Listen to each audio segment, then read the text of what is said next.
Beaucoup d'entre nous, après les événements qui se sont déroulés à Kinshasa, se posent encore la question de savoir ce que nous pourrions faire pour rendre notre action contre le régime qui trône dans notre pays plus efficace et plus rapide dans ses effets, tout en demeurant démocratique et pacifique. Nous avons pensé utile de vous laisser quelques petites pensées qui pourraient aiguiller ou qui pourraient aider toute l'opposition congolaise à réfléchir un peu sur sa stratégie et pouvoir éventuellement la revoir si elle, cette opposition congolaise, estime que nous avons raison de penser ce que nous voudrions vous exposer ici. Le lundi 19, l'honorable Mokia nous a annoncé une autre manifestation qui devrait conduire les Kinois au palais du peuple. Une façon de forcer le régime à pouvoir capituler. L'ennui dans cette méthode, selon nous, est de recourir à une forme de violence qui risque de déboucher sur d'autres blessures de personnes, d'autres empoisonnements, ou encore même d'autres morts d'hommes. Nous pensons cependant qu'il y a moyen d'augmenter la pression d'une manière démocratique et d'une manière paisible contre les régimes, avec d'ailleurs des effets qui risquent d'être extrêmement rapides. Voici donc pourquoi nous avons choisi d'exposer pour vous très sommairement ce que nous pensons à ces sujets. La première chose, pour nous, c'est d'abord de féliciter nos frères kinois, tout comme nos frères du Katanga, qui ces derniers temps se sont levés pour exprimer leur ras-le-bol. Parce que le fait est que, depuis que nous avons eu cette indépendance nominale en 1960, le pays va de mal en pis. Nous avons déjà été sérieusement humiliés par les esclavagistes, ensuite par les colonisateurs, et voici maintenant que nous sommes humiliés par nos propres frères depuis 1960, et depuis 2001, nous nous trouvons humiliés par des personnes d'origine étrangère. Notre désir est de dire qu'il y a un moyen d'arriver à maîtriser, à contraindre notre ennemi à la capitulation de façon démocratique et de façon pacifique, de manière à assurer que notre pays aille dans la bonne direction, à savoir celle de la paix et de la prospérité. La première chose que pourrait faire notre peuple de l'intérieur, tout comme d'ailleurs nous Congolais qui sommes dans la diaspora, c'est d'abord d'interpeller tous nos parlementaires ainsi que tous nos politiques. Les interpeller pour les responsabiliser.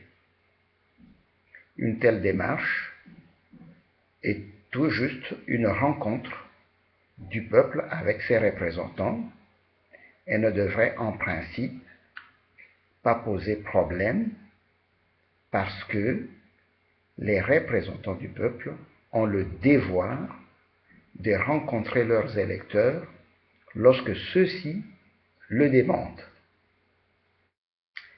Deux choses pourraient se passer. Soit que les représentants du peuple et les autres politiciens, notamment les présidents des partis, pourraient opposer au peuple une fin de non-recevoir, auquel cas le peuple serait en droit de décréter tout simplement un divorce d'avec ces personnes qu'ils auraient élues, mais qui ne leur obéiraient pas. Et ce serait son droit constitutionnel. La chose serait beaucoup plus facile et se passerait paisiblement. Donc, avant que nous n'allions un peu plus loin, une deuxième possibilité, c'est que le peuple obtienne ce qui me paraît le plus logique, c'est à quoi on devrait s'attendre, c'est que le peuple obtienne d'être écouté par ses représentants. Si cela advenait, si cela se passait ainsi, ce serait pour nous très heureux parce que ce serait l'occasion de leur rappeler leur devoir premier, celui de représenter nous, souverains primaires. Et c'est là que nous profiterions de l'occasion pour disqualifier tous ceux qui ont failli dans leur mission en trahissant le peuple, en bouffant l'argent de la corruption pour participer à la décimation du peuple congolais, à l'appauvrissement de notre État et à la mise en désordre de notre pays. La deuxième chose que nous pourrions faire, ce serait alors de tout simplement promouvoir ceux d'entre eux qui ont choisi la bonne part, celle d'être à côté du peuple, mais de disqualifier d'office ceux qui se refusent de suivre les injonctions du souverain primaire. Une telle démarche, cette première démarche, est totalement constitutionnelle, totalement pacifique et totalement engageant. Cela peut se faire très vite si la population de chaque circonscription électorale s'occupe de ses élus.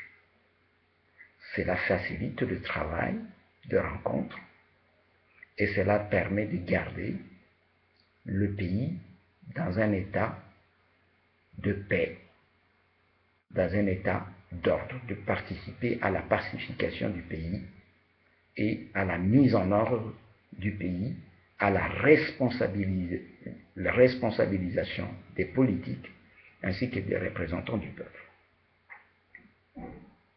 La deuxième étape, après avoir disqualifié les représentants véreux, serait alors de demander aux représentants fidèles au peuple de s'acquitter du devoir de tout simplement voter une motion de défiance contre l'imposture et son gouvernement. Là aussi, deux hypothèses sont possibles. Soit que les deux, c'est-à-dire le gouvernement et le pouvoir, se refusent d'obtempérer, ce qui nous conduirait à ce moment-là, conduirait le peuple que nous sommes à entamer une action à un autre niveau plus avancé. Je vois mal de quelle manière, que ce soit le régime ou le gouvernement, pourrait ne pas obtempérer devant une motion de défiance prononcée par une frange importante de notre Parlement qui sera préalablement déjà acquis au peuple, puisque, souvenez-vous qu'à la première étape, nous aurons déjà disqualifié tous ceux d'entre eux qui se refusent de faire et de traduire la volonté du peuple au niveau du Parlement. Mais à supposer que ce qui est souvent arrivé arrive, il serait alors plus facile au peuple d'agir, cette fois-là, de force contre ce pouvoir et ce gouvernement qui se serait démarqué, non plus cette fois-ci du peuple seulement, mais aussi de ses représentants.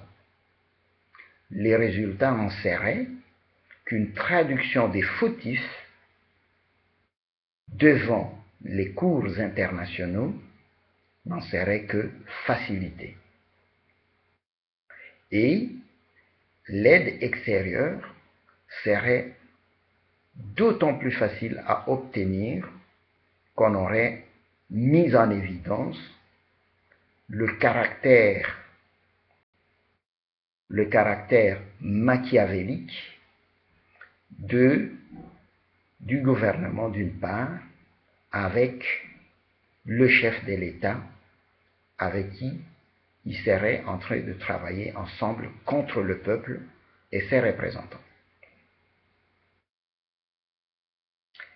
Voilà les deux premières phases de notre démarche à ce qu'il nous semble qui pourrait aider d'aller d'une manière méthodique vers un résultat qui aura quelques avantages dont nous voudrions vous parler.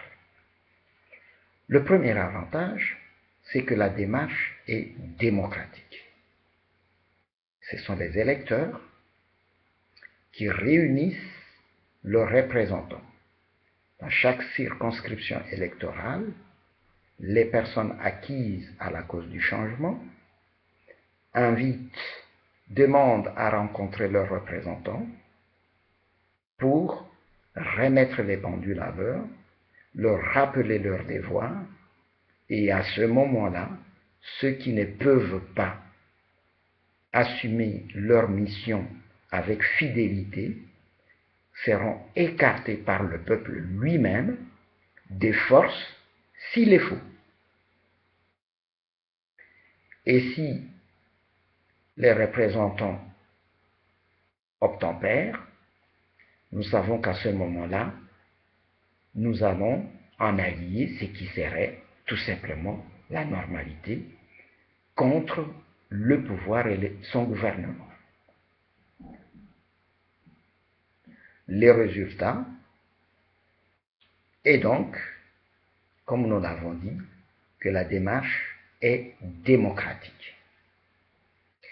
Le deuxième avantage de cette démarche, c'est qu'elle consiste en une purification automatique de l'espace automatique et progressive de l'espace politique congolais, puisque c'est de la purification que nous parlons.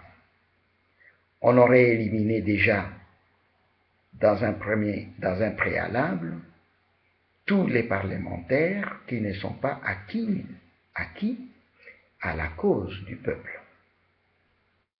Ça, c'est un avantage énorme. Cela veut dire qu'aujourd'hui, la majorité des parlementaires qu'on trouve corrompus dans notre Parlement aura disparu après la première phase. La deuxième phase se fera avec une majorité acquise de bon gré si les parlementaires se montrent responsables et loyaux, par la force si ces parlementaires tentent d'abuser la confiance du peuple.